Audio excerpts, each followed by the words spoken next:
నమస్కారం, సుఖీభవకు స్వాగతం. ఈ రోజు సుఖీభవలో అసలే కరోనా, ఆపై కిడ్నీ జబ్బు, పిల్లల గుండెకు కోవిడ్ ముప్పు, మాస్కుల వాడకం ఎలా ఉండాలి, తక్కువ కోతతో మెదడుకు సర్జరీ, ఇంకా హెల్త్ టిప్. దీర్ఘకాలిక జబ్బులతో బాధపడే వారికి కరోనా వైరస్ ఇవాళ చుక్కలు చూపిస్తోంది.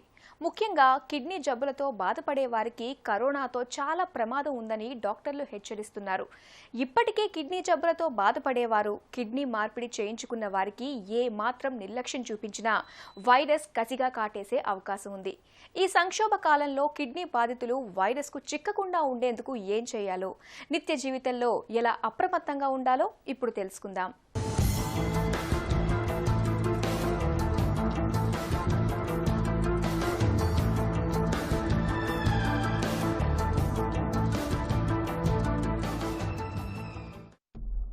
ముందు చూస్తే కరోనా, వెనక చూస్తే కిడ్నీ జబ్బు. కిడ్నీ జబ్బులతో బాధపడే వారి పరిస్థితి ఇప్పుడు ఇలాగే ఉంది. దీర్ఘకాలిక జబ్బులతో బాధపడే వారిలో ఇమ్యూనిటీ తక్కువగా ఉండటంతో చాలా తేలికగా కరోనా కోరలకు చిక్కుతున్నారు. ఈ నేపథ్యంలో కిడ్నీ బాధితులు మరింత అప్రమత్తంగా ఉండాల్సిన అవసరం ఉంది. తరచూ డయాలసిస్ కోసం ఆసుపత్రులకు రావాల్సి ఉండటం, మరోవైపు ఒంట్లో రోగ నిరోధకత తక్కువగా ఉండటంతో కిడ్నీ రోగులకు కోవిడ్ వైరస్ సోకే ముప్పు ఇతరులతో పోలిస్తే కాస్త ఎక్కువగానే ఉంటుంది. ఈ నేపథ్యంలో కిడ్నీ బాధితులు కరోనా బారిన పడకుండా కాపాడుకోవటం, ఒకవేళ కరోనా సోకితే ప్రమాదకర లక్షణాలేవైనా పొడసూపుతున్నాయా అనేది గమనిస్తూ ఉండటం అత్యావశ్యకమని నిపుణులు చెబుతున్నారు. కరోనా వైరస్ వల్ల వచ్చి సంక్రమించే జబ్బు కేవలం ఊపిరితిత్తుల మీద ఎఫెక్ట్ కాకుండా ఇతర అవయవాల మీద కూడా దాని ఎఫెక్ట్ ఉండే అవకాశం ఉంటుంది. ఇప్పుడు ఎవరికైతే సీరియస్గా ఇన్ఫెక్ట్ అవుతున్న పేషెంట్స్లో మనం చూసినట్లయితే వాళ్ళకి ఇన్ఫెక్షన్ తీవ్రంగా దాల్చి ఈ సైటోకైన్ స్టార్మ్ అనే ప్రక్రియ మన ఇమ్యూనిటీ రెస్పాన్స్ వల్ల ఇతర అవయవాలు కూడా డ్యామేజ్ అవుతాయి. ఉదాహరణకి కిడ్నీలు డ్యామేజ్ అయ్యే అవకాశం ఉంటుంది. అక్యూట్ కిడ్నీ ఇంజరీ అంటాం. అక్యూట్ కిడ్నీ ఇంజరీ రకరకాల కారణాల వల్ల రావచ్చు. ఈ సెప్సిస్ వల్ల, అంటే బీపీ తగ్గిపోవటం వల్ల, ఈ సైటోకైన్ స్టార్మ్ వల్ల కిడ్నీస్ కూడా టెంపరీగా పనిచేయకుండా పోవటం జరుగుతుంది. కొంతమందిలో డయాలసిస్ కూడా చేయాల్సిన పరిస్థితి వస్తుంది. ఈ కోవిడ్-19 డిసీజ్లో మనకి కిడ్నీస్ ఆల్రెడీ డ్యామేజ్ అయిన వాళ్ళలో ఈ డిసీజ్ కనుక సంక్రమిస్తే వాళ్ళలో ఈ డిసీజ్ యొక్క తీవ్రత ఎక్కువగా ఉండే అవకాశం ఉంటుంది. ఎందువల్ల అనగా కిడ్నీ పేషెంట్స్కి రోగ నిరోధక శక్తి నార్మల్ పర్సన్స్ కంటే తక్కువగా ఉంటుంది.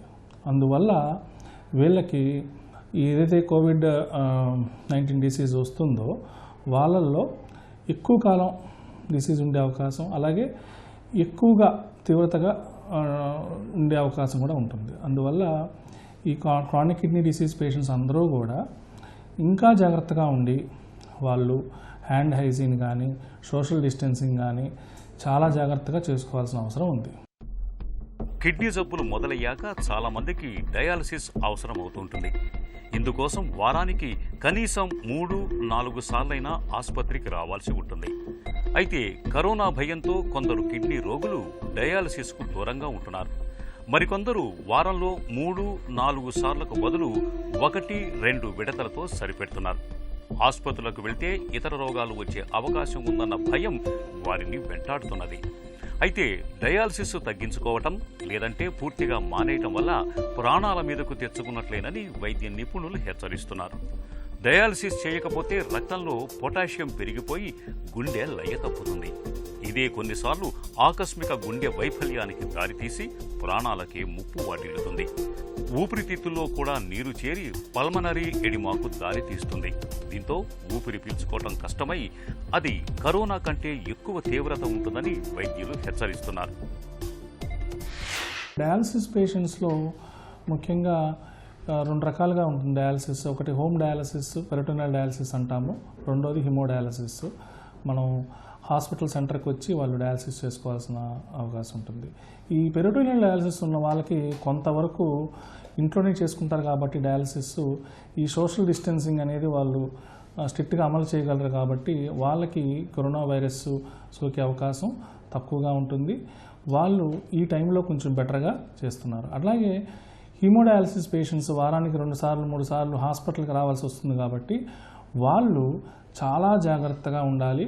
హాస్పిటల్కి వచ్చినప్పుడు కానీ హాస్పిటల్ నుంచి ఇంటికి వెళ్ళేటప్పుడు కానీ వాళ్ళు తగినంత జాగ్రత్తలు, సోషల్ డిస్టెన్సింగ్ పాటించడం, అలాగే హ్యాండ్ హైజీన్ అది చేస్తూ ఉండాలి. అలాగే ఇన్ హాస్పిటల్లో కూడా హాస్పిటల్ తరపు నుంచి కూడా చాలా జాగ్రత్త తీసుకుంటూ ఆ ఉన్న డయాలసిస్ పేషెంట్స్లో ఎవరికైతే లక్షణాలు ఈ ఫీవర్ కానీ ఈ సోర్ థ్రోట్ కానీ ఇంకేదైనా లక్షణాలు ఉన్న వాళ్ళని సపరేట్గా మనం ఐసోలేట్ చేసుకుని వాళ్ళకి సపరేట్గా డయాలసిస్ చేస్తూ వాళ్ళకి టెస్ట్ చేయించుకుంటూ వాళ్ళని నార్మల్ పర్సన్స్తో నార్మల్ డయాలసిస్ పేషెంట్తో కలపకుండా జాగ్రత్తలు తీసుకోవాలి. అలాగే చాలామందికి క్రానిక్ కిడ్నీ డిసీజ్ డయాలసిస్ పేషెంట్స్కి ఇమ్యూనిటీ తక్కువ ఉండటం వలన కేవలం ఈ సోర్ థ్రోట్ కానీ ఫీవర్ కానీ ఈ బాడీ పెయిన్స్ హెడేకే కాకుండా రకరకాల ప్రజెంటేషన్స్ కూడా ఉంటున్నాయి. ఆసుపత్రులకు వస్తే కరోనా సోకుతుందనే భయంతో డయాలసిస్లు తగ్గించుకోవటం, పూర్తిగా ఆపివేయటం చాలా ప్రమాదం. అలాంటి ఆందోళన అసలు అవసరం లేదు. కరోనా నేపథ్యంలో ప్రస్తుతం అన్ని చోట్ల రోగుల కోసం ప్రత్యేక జాగ్రత్తలు తీసుకుంటున్నారు. ఒకవేళ కోవిడ్ ఉంటే వారికి ప్రత్యేక గదులు కేటాయించి పూర్తి ఐసోలేషన్ చేస్తున్నారు. అంతేకాక బయట నుంచి వచ్చే రోగులు కూడా తగిన జాగ్రత్తలు తీసుకోవాలి. ఆటోలు, క్యాబ్లు, ఇతర ప్రైవేటు వాహనాలు వినియోగించకుండా సొంత వాహనాలపై ఆసుపత్రులకు రావాలి. దీనివల్ల బయట నుంచి వచ్చే ఇన్ఫెక్షన్లను నివారించవచ్చు. డయాలసిస్కు వచ్చేటప్పుడు మాస్క్, చేతికి గ్లౌజులు ధరించాలి. ఎప్పటికప్పుడు వైద్యుల సలహాలు తీసుకోవాలి. కరోనా భయంతో వైద్యుల సూచనలు లేకుండా సొంత నిర్ణయాలతో డయాలసిస్కు దూరంగా ఉండటం సరికాదు.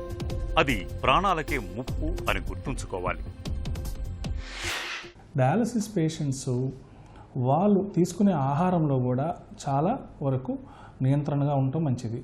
ఎక్కడి నుంచి బయట నుంచి తెప్పించుకునే ఫుడ్ని మ్యాక్సిమం అవాయిడ్ చేయటం, అలాగే ఇమ్యూనిటీని పెంచే ఆహారాలు, అంటే అది మనం ఇది తీసుకోవటం వల్ల కంప్లీట్గా కరోనా డిసీజ్ని మనం తరిమి కొట్టమని చెప్పగలం. కానీ వాళ్ళల్లో కొంత ఇమ్యూనిటీ కనుక పెంచినట్లయితే ఈ కరోనా డిసీజ్ యొక్క తీవ్రతను తగ్గించే అవకాశం ఉంటుంది. అలాగే స్ట్రెస్ని తగ్గించుకోవటం, అంటే స్ట్రెస్ కూడా మనకి బాగా ఇమ్యూనిటీని తగ్గించే అవకాశం ఉంది. అలాగే యోగా కానీ కొంచెం యాక్టివ్గా ఉండే పద్ధతులను పాటించడం, అలాగే బ్రిస్క్గా ఇంట్లోనే వ్యాయామం చేయటం, ఇవన్నీ చేయటం వల్ల ఏంటంటే కొంతవరకు మనం బాడీలో ఇమ్యూనిటీని పెంచుకునే అవకాశం ఉంటుంది. తద్వారా ఏంటంటే ఈ కోవిడ్-19 డిసీజ్ మనకి సంక్రమించినా కూడా దాని తీవ్రతను తగ్గించుకునే అవకాశం ఉంటుంది. దీర్ఘకాలిక జబ్బులతో బాధపడే వారికి కరోనా ముప్పు తీవ్రత ఎక్కువగా ఉంటుంది. ఈ నేపథ్యంలో కిడ్నీ రోగులు అప్రమత్తంగా ఉండాలి. ఒంట్లో రోగ నిరోధకతను పెంపొందించుకోవాలి. నిమ్మజాతి పండ్లు, ఆకుకూరల్ని ఎక్కువగా తీసుకోవాలి. ఆహారంలో ప్రోటీన్లు సమృద్ధిగా ఉండేలా చూసుకోవాలి.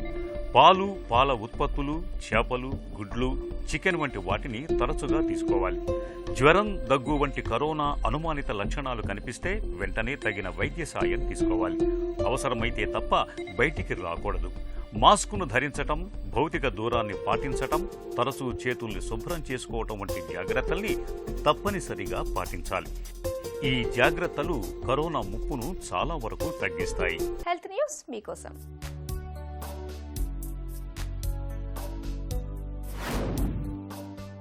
కరోనా మహమ్మారి రోజు రోజుకి కొత్త సవాళ్లను విసురుతోంది. తాజాగా కరోనాతో పిల్లల గుండెకు పెనుముప్పు పొంచి ఉందని పరిశోధకులు హెచ్చరిస్తున్నారు.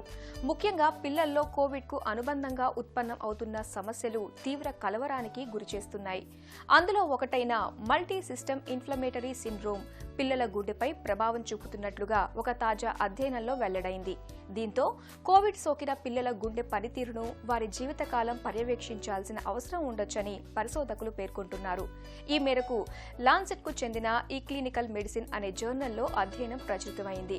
ప్రపంచవ్యాప్తంగా జనవరి 1 నుంచి జూలై 25 మధ్య కోవిడ్ పిల్లలపై అధ్యయనం జరిపారు. అధ్యయన ఫలితాలను పరిశీలించినప్పుడు పిల్లల్లో కరోనా వైరస్ తొలి రోజుల్లో పెద్దగా ప్రభావం చూపకపోయినా 3-4 వారాల్లో తీవ్రం అవుతుందని అధ్యయనంలో గుర్తించారు. ఆ తరువాత తీవ్ర జ్వరం, ఒళ్లంతా దద్దుర్లు, కడుపు నొప్పి వంటి లక్షణాలు కనిపిస్తున్నాయి. చిన్నారులను జాగ్రత్తగా పరీక్షిస్తే కోవిడ్కు అనుబంధంగా ఉత్పన్నమవుతున్న తీవ్ర సమస్యగా వైద్యులు నిర్ధారణకు వచ్చారు. ఈ సమస్య కారణంగా 71% మంది పిల్లలు ఐసీయూలో చేరాల్సి వచ్చింది. ఎకోకార్డియోగ్రామ్ చేసినప్పుడు 54% మంది పిల్లల్లో అసాధారణ ఫలితాలు వచ్చాయి. ఇక గుండె పనితీరులోనూ చాలా మార్పు వచ్చినట్లు అధ్యయనంలో పేర్కొన్నారు. శరీరానికి ఆక్సిజన్ సహిత రక్తాన్ని సరఫరా చేసే సామర్థ్యం తగ్గిపోయినట్లు నిపుణులు గుర్తించారు. అలాగే అక్కడక్కడ సిరల్లో వాపు కనిపించినట్లు తెలిపారు. కొంతమందిలో ఇవి జీవితకాలం పాటు ఉండిపోయే అవకాశం ఉంది. ఈ నేపథ్యంలో పిల్లల్లో కోవిడ్ అనంతరం ఉత్పన్నమవుతున్న అనారోగ్య సమస్యల్ని ఏమాత్రం నిర్లక్ష్యం చేయొద్దని వైద్యులు సూచిస్తున్నారు. కరోనా చెలరేగిపోతున్న వేళ వైరస్ కట్టడికి ప్రతి ఒక్కరూ ఖచ్చితమైన జాగ్రత్తలు తీసుకోవాలి. వైరస్ వచ్చాక బాధపడే బదులు రాకుండా ముందు నుంచే జాగ్రత్తలు తీసుకోవటం మేలు. దీంతో ఎలాంటి సమస్యలు మన వరకు రావు. ఇప్పటికే ఇంటి నుంచి ఎవరూ బయటకు రావటం లేదు. ఒకవేళ తప్పనిసరి అయి బయటకు వచ్చినా ముక్కుకు, నోటికి అడ్డంగా మాస్కుల్ని ధరిస్తున్నారు. ఇది మంచి విషయం. అయితే అందరూ మాస్కుల్ని ధరించాలా అంటే అవసరం లేదనే చెబుతున్నారు నిపుణులు. అంతేకాదు మాస్కుల్ని వాడటం, ధరించడంలోనూ కొన్ని ప్రత్యేకమైన జాగ్రత్తలు తీసుకోవాలి. మాస్కుల వాడకంలో ఎలాంటి జాగ్రత్తలు తీసుకోవాలో ఇప్పుడు తెలుసుకుందాం.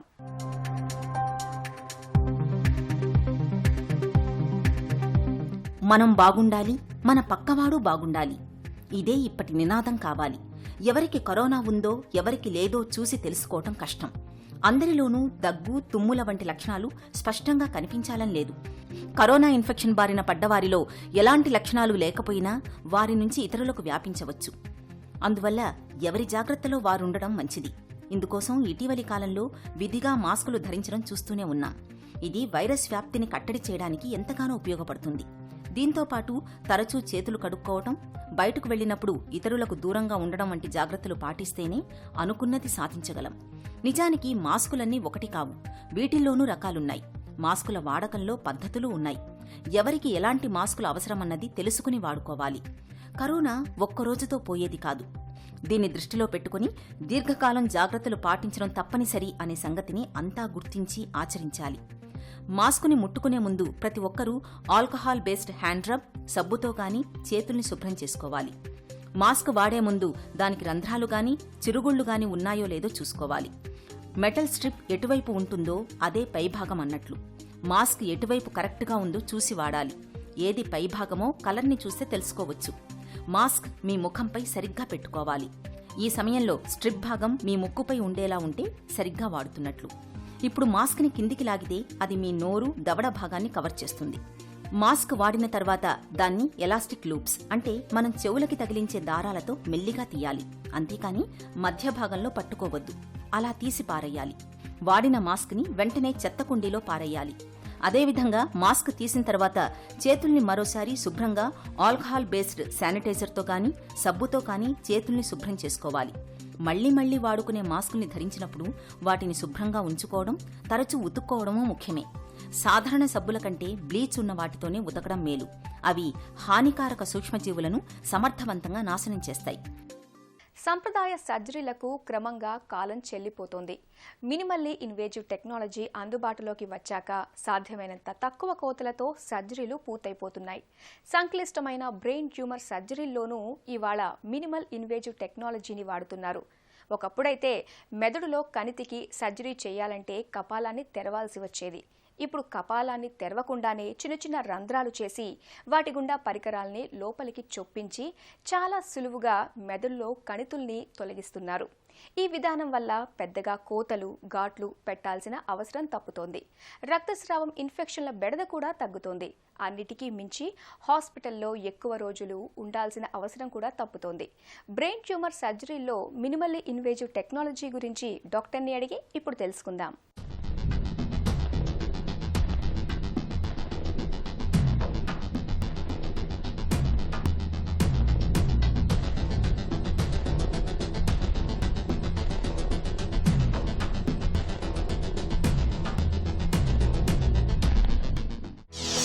మినిమల్ ఇన్వేజివ్ బ్రెయిన్ సర్జరీ అంటే ఏంటి?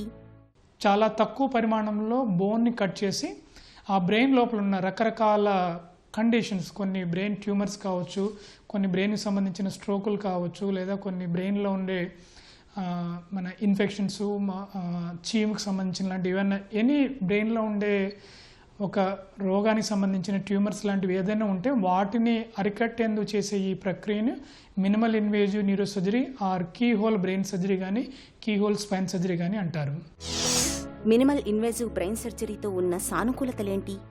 పూర్తి స్కల్ అనేది పైనుంచి ఓపెన్ చేయకుండా కనుబొమ్మ పై భాగం నుంచి చిన్న ఘాటు, ఒక 3 to 4 సెంటీమీటర్ ఘాటు ఇచ్చి దాంట్లో 1.5-2 సెంటీమీటర్ల సైజులో బోన్ కట్ చేసి కనుబొమ్మ పై భాగం నుంచి ఆపరేషన్ చేసి ఈ ముందు స్కల్ అంటే ముందు భాగంలో ఉండే బ్రెయిన్లో ఉండే ట్యూమర్స్ కానివ్వండి, దానికి సంబంధించిన ఏమన్నా స్ట్రోక్ సంబంధించిన కండిషన్ కొన్నిటిని ఎన్యూరిజమ్స్ అంటారు, అవి కానివ్వండి, ఇంకా ఎనీ ఇతర లోపల ఉండే కణుతులకు ట్యూమర్స్ సంబంధించిన ఏ ప్రాబ్లంనైనా కానీ ఒకవేళ వాటి పరిమాణం కానీ చిన్న సైజులో ఉంటే ట్యూమర్ సైజు 2 సెంటీమీటర్స్ 3 సెంటీమీటర్స్ అలాంటి సైజులో ఉన్న ట్యూమర్ని అయితే చాలా చాకచక్యంగా ఉన్న టెక్నాలజీని యూజ్ చేసుకొని ఈ సర్జరీని అంతా నీట్గా చేసి ఆ పేషెంట్స్కి ఎటువంటి పెద్ద సైడ్ ఎఫెక్ట్స్ లేకుండా మనము ఈ సర్జరీని కంటిన్యూ చేసి వాళ్ళని తగు టైంలో ఇంటికి పంపించడానికి ఆస్కారం ఉంటుంది. మినిమల్ ఇన్వేజివ్ టెక్నాలజీలో ఎలాంటి పరికరాలు వాడతారు?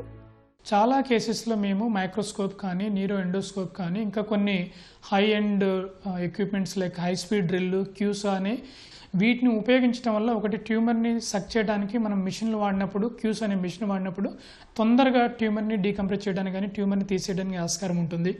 అలాగే మైక్రోస్కోప్ కానీ ఎండోస్కోప్ కొన్ని బ్రెయిన్ లోపలికి వెళ్ళి చాలా కీహోల్ పద్ధతి ద్వారా లోపలికి వెళ్ళినప్పుడు తక్కువ ఘాట్లు లోపలికి అన్ని పరికరాలని మనం పంపించడానికి అనువుగా ఉండదు కనుక అప్పుడు ఎండోస్కోప్ని వాడి ఆ ట్యూమర్ దగ్గరికి వెళ్ళి దాని చుట్టుపక్కలంతా ఎక్కడైనా ట్యూమర్ మిగిలిందా లేదనేది కూడా మనము కంప్లీషన్ ఆఫ్ సర్జరీకి ముందుగా అన్ని చెక్ చేసుకొని దాని ద్వారా కూడా ఏమైనా మిగిలిన ట్యూమర్ కానీ అలాంటిది ఏమైనా మిస్ అవుతున్నా కానీ దాన్ని ఎండోస్కోప్ ద్వారా ఐడెంటిఫై చేసి వాటిని కొన్ని స్పెషల్ యాంగిల్డ్ ఇన్స్ట్రుమెంట్స్ ద్వారా దాన్ని కూడా కంప్లీట్గా తీయడానికి ఉంటుంది.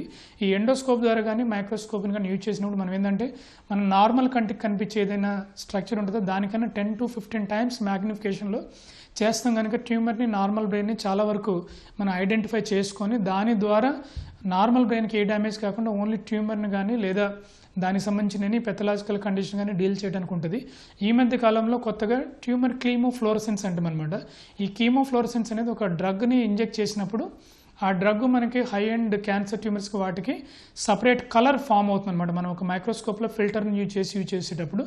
సో అలాంటప్పుడు ఏంటంటే నార్మల్ బ్రెయిన్కి ఈ ట్యూమర్కి గల కనిపించే విధానంలో దాని కలర్ డిఫరెన్షియేషన్ తోటి ట్యూమర్ డిమార్కేషన్ మనం చూసుకొని ఎంతవరకు ట్యూమర్ ఉంది, ఎంతవరకు నార్మల్ బ్రెయిన్ ఉందని చాలా ప్రిసైజ్గా ట్యూమర్ని కట్ చేసి పేషెంట్కి ఎటువంటి సైడ్ ఎఫెక్ట్లు కానీ ఎటువంటి ఆపరేషన్ తర్వాత వాళ్ళకి బ్రెయిన్ డ్యామేజ్కి సంబంధించిన లక్షణాలు ఏమీ కనిపించకుండా ట్యూమర్ని మాత్రమే మనం స్పెసిఫిక్గా తీయడానికి ఆస్కారం ఉంటుంది. న్యూరో నావిగేషన్ అంటే ఏంటి? దీనిలో ఏం జరుగుతుంది? న్యూరో నావిగేషన్ అనగా ఈ మధ్య కొత్తగా వచ్చిన ఒక high and neuro surgical equipment. దీంట్లో స్టేజ్ వైజ్ చాలా రకాల నావిగేషన్. అంటే నావిగేషన్ అనేది మనకి ప్రియా ప్లానింగ్ నుంచి ఆపరేషన్లో ఏదైనా ఒక ట్యూమర్ కానీ ఒక కణితికి కానీ రీచ్ అవ్వడానికి కావాల్సిన పరిజ్ఞానము అనేది డిఫరెంట్ స్టేజెస్లో ఉంటుంది. మనము ఆపరేషన్ ముందు కరెక్ట్గా ఎంతవరకు ట్యూమర్ ఏరియా ఉందనేది దాని స్కల్ పైన మార్కింగ్ చేసుకోవడానికి నావిగేషన్ అనేది చాలా ఉపయోగపడుతుంది. దాని ద్వారా మనం బ్రెయిన్ ఓపెన్ చేసేది కానీ లేదంటే స్కల్ని కట్ చేసే సైజుని చాలా వరకు తగ్గించవచ్చు అనమాట. పేషెంట్ సర్ఫేస్ని మొత్తాన్ని కూడా మిషన్కి కపుల్ చేస్తే మనకి కొన్ని సపరేట్ పరికరాల ద్వారా మన టిప్ ఆఫ్ ఇన్స్ట్రుమెంట్ పేషెంట్ పైన టచ్ చేసినప్పుడు అది మనకి స్కాన్లో ఎక్కడున్నవి ఏంటనేది తెలుస్తుంది అనమాట. ఒకటి మనము ప్రిసైజ్ ప్లానింగ్లో ఎంతవరకు కట్ చేయాలి ఏంటనేది తెలుస్తుంది. ఆ తర్వాత కట్ చేసిన తర్వాత ట్యూమర్కి రీచ్ అవ్వడానికి కూడా మనకు ఒక మార్గాన్ని అనేది ఈ న్యూరో నావిగేషన్ అనేది చూపిస్తుంది. దీంట్లో కూడా కొన్ని ultrasound guided neuro navigation systems ఉంటాయి, లేదా న్యూరో నావిగేషన్ మిషన్ అది MRI CT బేస్డ్ వాడే మిషన్లు కూడా ఉంటాయి అన్నమాట.